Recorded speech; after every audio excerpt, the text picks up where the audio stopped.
Praise the Lord. सभी को जय मसीह। मैं सुनीता जोइथानी आप सभी का आज के यूट्यूब वीडियो में स्वागत करती हूँ प्रभु यीशु मसीह के नाम से।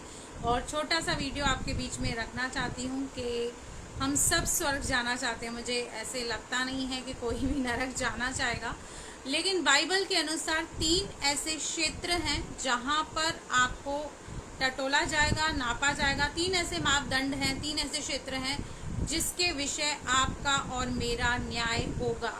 तो अंत तक बने रहिए और इस वीडियो पे ज़रूर कमेंट करके बताइए कि आप इस बारे में क्या सोचते हैं।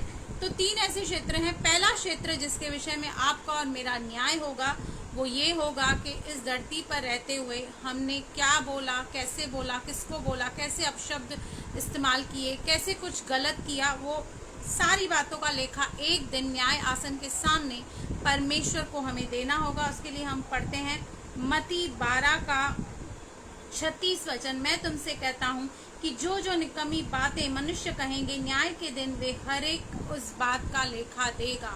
आपने इस धरती पर रहते हुए क्या कहा, कैसे कहा, किसको गालियां दी, किसको अपशब्द कहे, किसके साथ कैसे धोखाधड़ी की, उस सब चीज़ों का न्याय परमेश्वर आपसे लेगा।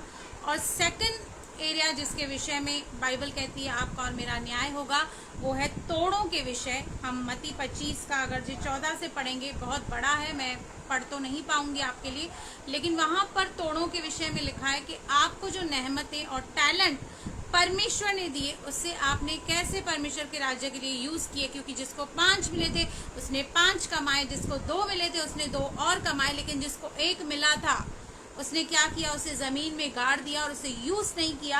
और जब स्वामी आया और उससे लेखा लिया तो कहा कि मुझे पता था तू बहुत कठोर स्वामी है, इसलिए प्रभु से कहता है हे दुष्ट और आलसी, तुझे मैं दंड दूंगा और तुझे उस नरक की आग में भेजूंगा। तो यहाँ पर हम देखते हैं कि उसके विषय में उसका न्याय हो रहा है कि उसने अपने टैलेंट को सही रीति से इस्तेमाल नहीं किया। और उसी 25 का 31 में तीसरी एरिया जिसमें हमें नापा और टटोला जाएगा कि हम अपने विश्वासी भाई बहनों के साथ, स्पेशली जो परमेश्वर में छोटे से छोटे, बहुत ही आम और ऑर्डिनरी हैं, ना तो वो कोई पास्टर है ना एल्डर है, एक आम जो हमारे विश्वासी भाई बहन हैं, उनके साथ हम कैसा रवैया अपनाते हैं, कैसा एटीट्यूड रखते हैं, क्या हम उनके हेल्प करते हैं, मदद करते हैं, नहीं करते हैं।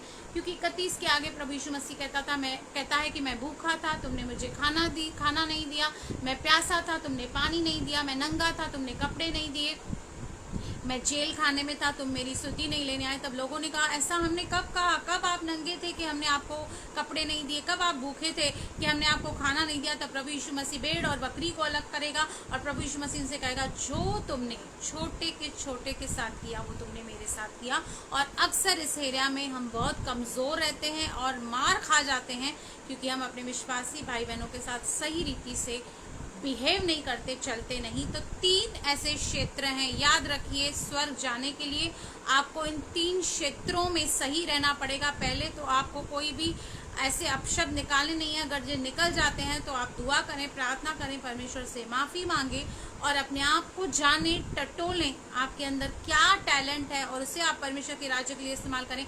और तीसरी बात, अपने विश्वासी भाई बहनों के साथ सही व्यवहार, प्रेम पूर्वक व्यवहार ज़रूर रखें। तो प्रभु आपको बहुत बहुत आशीष करे। आमीन आमीन।